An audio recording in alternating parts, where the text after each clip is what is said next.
secret that I had is that when I do catch a case, I bail out immediately. I'd rather be broke on the street than stuck in jail. That was the rule. That's the baller rules. Break it all, man, because it's just like you did.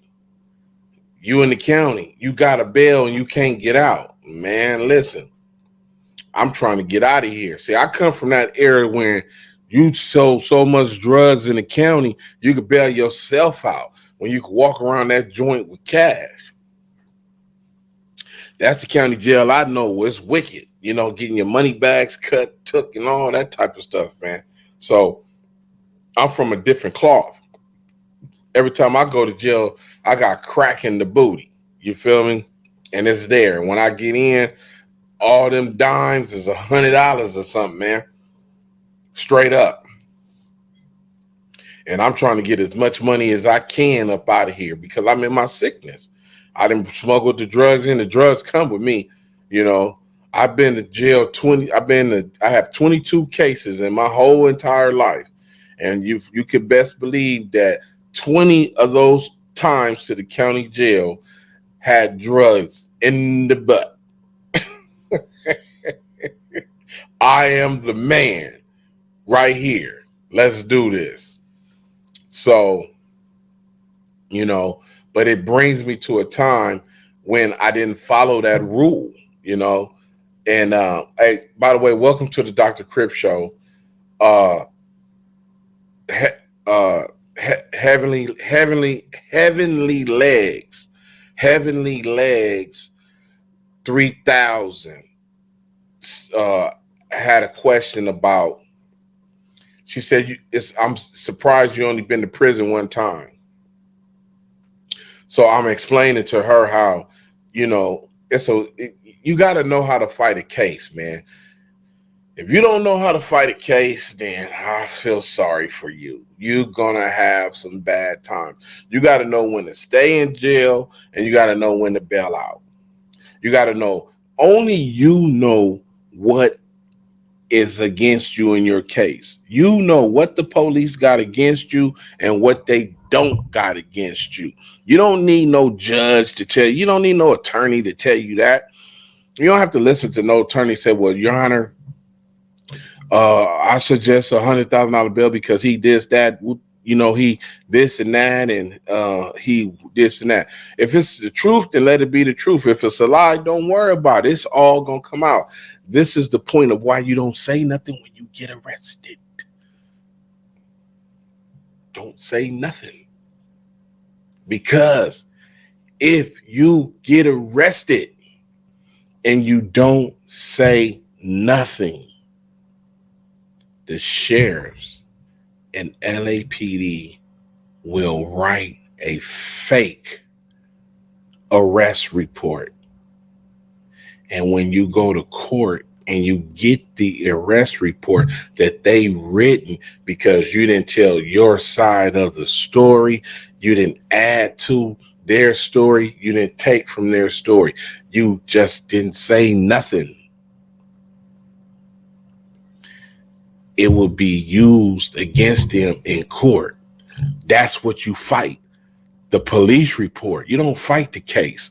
You fight the police report of what they said you did. And if it can't be proven, only you know that. So I got a case, an old case. So my boy, he got a case too. He 459. That's all he do. That's all he do is 459s. That's it. So he got a case. He got about 2 or 3 of them hanging over his head. So he called me one day. He like, nah, look, check this out, man. Let's go to this church where my mama go. And the boy that saved Michael Jackson, he gonna be at the church. He he take cases from regular people, and he gonna be at the church Sunday and all this other stuff. I'm like, who you talking about? He like, man, the boy that saved Michael Jackson with the white hair. I said, who, Messenger? He like, yeah.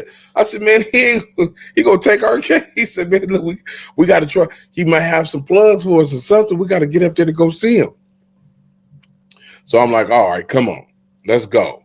We get up there. There's a whole bunch of people up there. We can't get to see Messenger. You know, people, oh, my baby. Listen, Lord, he innocent. He been on death row. So he taking them kind of cases. He ain't taking my case, a dope case, running from the sheriffs and all this. He ain't taking none of them kind of cases. And he gonna do it for free. He gonna help you get out. They say he do as many cases as he can and help people out. So I'm like, man, I said, man, I messed up. I said, man, I called Bruce McGolan, man, and I should have just did what he said. Now I don't got no attorney, man. I need to figure out something. He said, man, listen, I use Dr. Dre cousin. His name is Brian. For real. Dr. Dre. Yeah. I said, for real, is he good? He said, man, I think he can do the job. He got me out of my little situation. He has some hangups here and there though, but for the most part, he good. So I said, give me his number. I'm gonna call him. So he gave me the number and I'll call him. So my case starting in Inglewood. So when we get to Inglewood,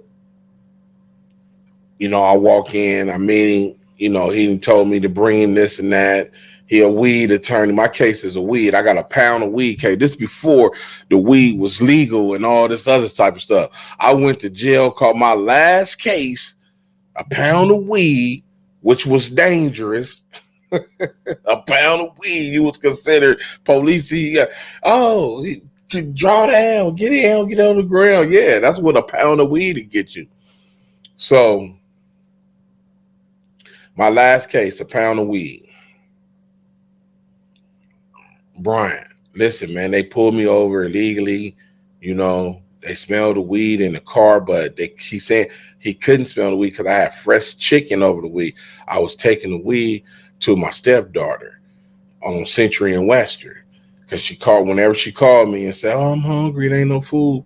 Oh, don't worry about it. I'm on my way. I stop whatever I'm doing. And that's how I got pulled over because I was speeding, getting to her to try to give her the Kentucky Fried Chicken that was hot, fresh, sitting on top of the pound of weed.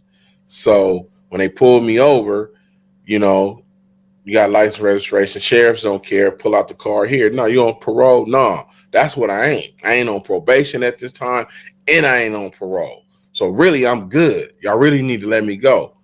For some reason, he reached down on top of that chicken, moved that chicken. It was hot. He was like, oh, man, you got some hot, good chicken right here. And moved that chicken, and boom, there it was, the pound of weed. He like, oh, what is this? Boom, got problems. But everything was illegal search and seizure. So I called Bruce McGolan, best weed attorney in the city. Get all the celebrities off, everything. He tell me, go talk to my daughter, Cindy McGolan. I go up there, talk to Cindy. She tell me 10 bands. I'm like, yeah, all right. I get up and walk out. I'm not giving you 10 bands for a pound of weed case. She high. You high. You smoking weed. So now I'm running around. Bruce McGolan called me back 2 weeks later. He said, yeah, I'm just checking with you. Did you ever go see my daughter? I said, yeah, man, she hit me over the head, man. She told me like 10 bands, huh? I'm not giving you 10 bands for a weed case, man. Are you crazy? He said, He said, man, the best thing I can do is, he said, man, give me 5,000. I said, all right. I said, let me give you this 3,000 in my pocket right now. He said, nah. Give it to me all at once. He said, because I don't want it to go to court and this and that. He said, I'm going to have to come in early. I'm already giving you a break, man. Um, he said, "Well, actually, I need 6,500. Give me 6,500, and that's the last. That's it. And I handle the case. You won't go to Torrance." He said, "Because you don't want to get held over. Go to Torrance." I said, "Yeah, I know that." Um, I said, "Man, but I still got." I said, "Let me give you the three right now." I got, I don't know, I got a 4.5. There's three in my pocket. I just bailed out. I already bailed out. You feel me? Uh, let me sell some cars. Some of these cars, these buckets I got.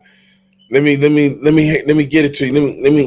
Let me get it to you. He said, "Okay, man." He said, I take it. He said, I can't take it half and half. I got to take it all at one time. I didn't get it all before going to court. So I had to go to court because Brian Calloway, Dr. Dre cousin, he was talking about, oh, yeah. He said, "Man, I'm going to do the case." He said, "Yeah, man, give me 5,000 and just give me the 3,000. I'll take that down and I could beat the case, this and that." I'm like, okay. So I had to go with the lighter, you feel me? Get the court with Brian. Soon as we walk in the court, he like, "Oh, this judge is an asshole." I'm like, "Yeah, I know that, but why you worried about that?" He like, "Ah, man, this dude, he be giving me hard times." So he didn't present the case correctly. He didn't tell me all the stuff Bruce McGolan told me. Oh my God. Bound over. So I'm like, "Brian," he said, "Don't worry about it. We're gonna have a better chance at Torrance." He said, I can get it kicked out at Torrance. We make it to Torrance 2 weeks later. Now my boy from Raymond is up there. He got Brian too. I forget how he get turned on to Brian, but he got us both as a client right now. He got a burner case at the motel. I got a pound of weed case in the car. So, we talking, I've seen before. Yeah, yeah. I'm from Raymond. Oh, okay, yeah, okay. No, he said, "Yeah, yeah, yeah." I said, "Brian, yeah, my homie told me on 20, like, this Dr. Dre cousin." I said, "Yeah, this Dr. Dre cousin." So uh, we sitting there waiting on our cases and waiting on Brian to come. When Brian come, we walk in the courtroom. He do this again. Oh shit! He must have did that to him in Inglewood too, because he said at the same time, I said, like, "What you mean, all shit? You said that in Inglewood. Why you keep saying that, man?" He like, "This DA, she don't like me." She ain't supposed to like you, but what they got to do with business, man? Oh, I called her a fat black bitch one time in court. Like, yeah. So this lady don't even want to talk to Brian. She hate him as a black man and everything. Plus, she's a DA and he is a criminal defense attorney. Lord have mercy. Brian is arguing with this lady. She don't give him no win to do nothing. She cuts him at the ankles, everything he is trying to do. My case go over 1 year. We both our cases go over 1 year. We're at the 1 year mark. That's the only thing that Brian did good for me. He took the case over 1 year.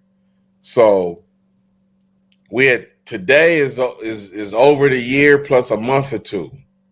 So now the judge had already said at the last court appearance, "Brian, I'm getting tired of this case. It's getting on my nerves and need to come to an end. Everything next week, we're going to work something out." I didn't present evidence that I work in the community. I got a job waiting on me. The whole nine. I don't know what my boy from Raymond got, but I got my DVD, to show that I'll be trying to do stuff in the community that I'm getting harassed by the police, everything. So we go to court this day. When we sitting in court, a phone ring. The judge said, "Hey, turn the phones off." No, the bailiff said, "Hey, turn the phones off. Turn your phones off." Go back to court. Phone ring again like 5 minutes later. Deputy jumped up again and said, "Hey, everybody turn your phones off right now. Look at your phone, turn it off."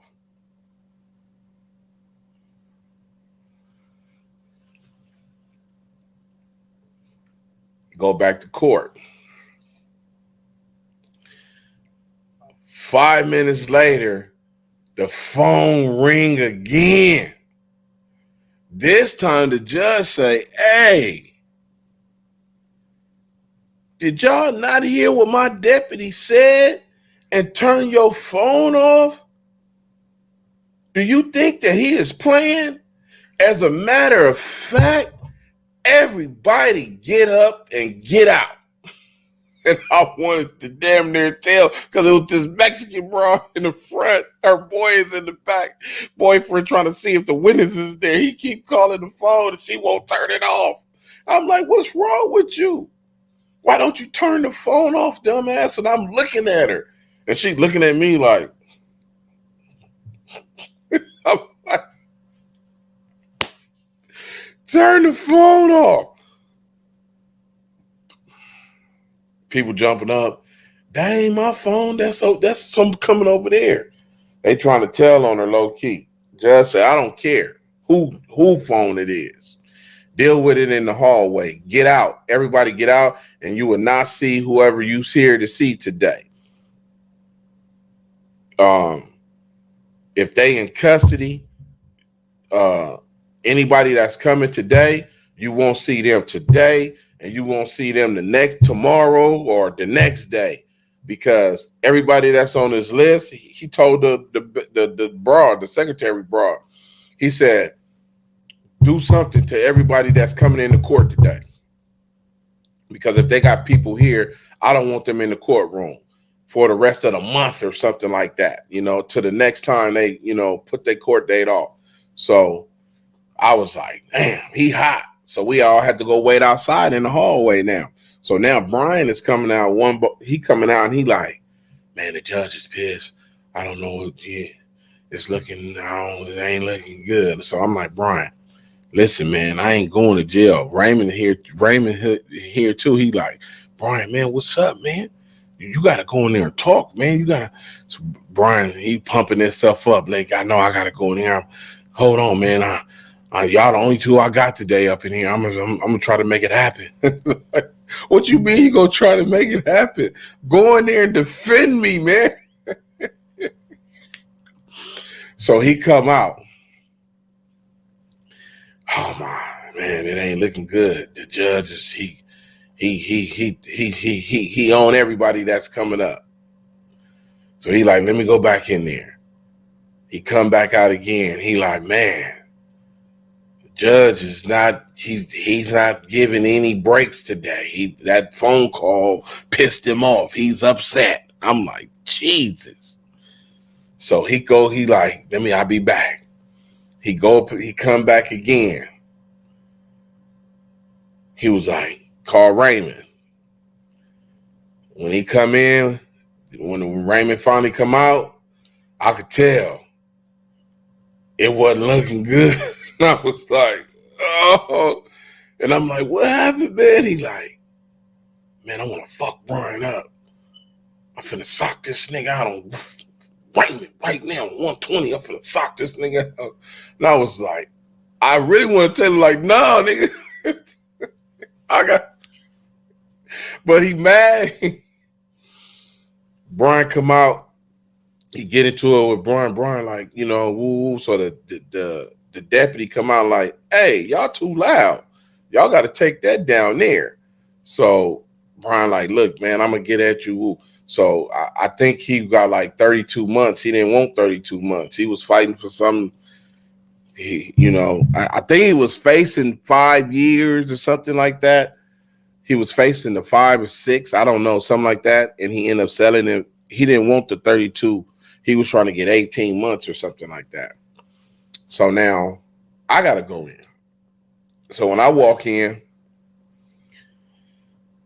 the judge is like, yeah, so the DA, the dark skinned, heavy set lady, she looking, she got a full attitude. So the judge is like, so what's going on with the case? We need to come to an agreement, with Miss, with this guy. It's too long, so they come with the first deal, 3 years. And I'm like, man, I ain't going to jail. Oh, no. I'm not doing no jail time. That's out. Go outside. So I got to go outside while they sitting there and argue. So Brian come outside and he say, 3 years something. I'm no. He go in there, come back. A turnaround at the prison or something like that. No. He go in there, he come back. Like a county lid. No. And this and that. He go in there, he come back. Like 6 months. And I'm like, no. He go in there, he come back, and he like 90 days. I'm like, no. So he like, man, you need to think this is a good deal. Probation, 90 days, this and that. And I'm like, man, I got a job. No, man, hold on. What? So I said, Brian, I need to go in there and talk for myself or something, man. He like, man, the judge don't. I said, man, just ask him. So he finally asked, he said, okay, the judge gonna let you talk. So I go in there, come on up. What you got to say? First of all, Your Honor, I apologize for anything that anybody did in here to make you upset today. That was not my intention to be a part of anything in the audience. But what I want to say is that throughout my career of working with kids in Jesse Owens Park, I've never had a city job. I've never had a job that the city will offer me for gang intervention. And the job has been presented to me. And the job starts next week. So I can't be in jail and do the job. I'm going to miss out on the job. So the judge is asking me, so why should I let you, why is it that should I let you do the job? I said, Your Honor, I've been working with kids. I understand that I do have a gang banging record, all this stuff. I do understand that where I come from, that is not good, but I have changed. And I made a DVD. I don't know if it's been presented to you to show you, the DA and yourself, that, look, I took the time to make this DVD, and I have Jim Brown, Kobe Bryant, Ed Mercurio, and a few other actors in it that support me in what I'm doing. They made cameo appearances to talk about gang violence and awareness and all this and that. So, okay. He like, But so why are you turning down the 45 days? Because, Your Honor, I am the coach. I have 2 teams. I coach this team, and I have a class that I teach. So I can't let all that go. You know what? I'm going to give you this one opportunity.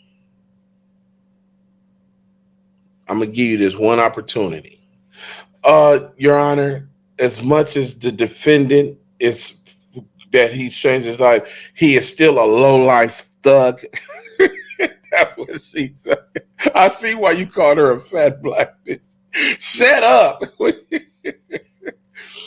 So he like, I understand, yeah, boom. But he said, I'm gonna give you a chance. I'm gonna give you a chance. He said, can you prove it? I said, yeah. I had my boy call up there immediately.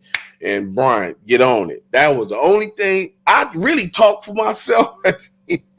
I really talk for myself and say myself. Only thing Brian did for me was stretch that case out, because that day when I popped it, I got the probation that I was looking for. But that was really the worst thing that could be done for me, because I got probation. Now, the same probation will come back to haunt me. If I would have gave Bruce McGolan 6 months earlier, 6 to 7 months or whatever that is earlier, I would have never had the problem, because he would have got the case throughout. He like, man, he said, I'm not going to Torrance behind this case. I'm getting it thrown out in Inglewood. And he was like, that's a money guarantee. And I should have went with that. And I broke my own rule. Break yourself because you're in your sickness and you lose focus. Do not lose focus, man. Stay focused out here. Do not be no Gilligan out here, man, and get caught up in the rapture of a drug case, a gun case, an assault case, a robbery case, because you will lose at the end if you do not know the system and how to get around the system. I pulled all the punches. Got probation, got my life back, but I still lost at the end because I still went to prison off that probation down the line. And the judge didn't even want to hear it when I came in, that the police was harassing me and all that, which is another story with Officer Curry. Stay tuned, man.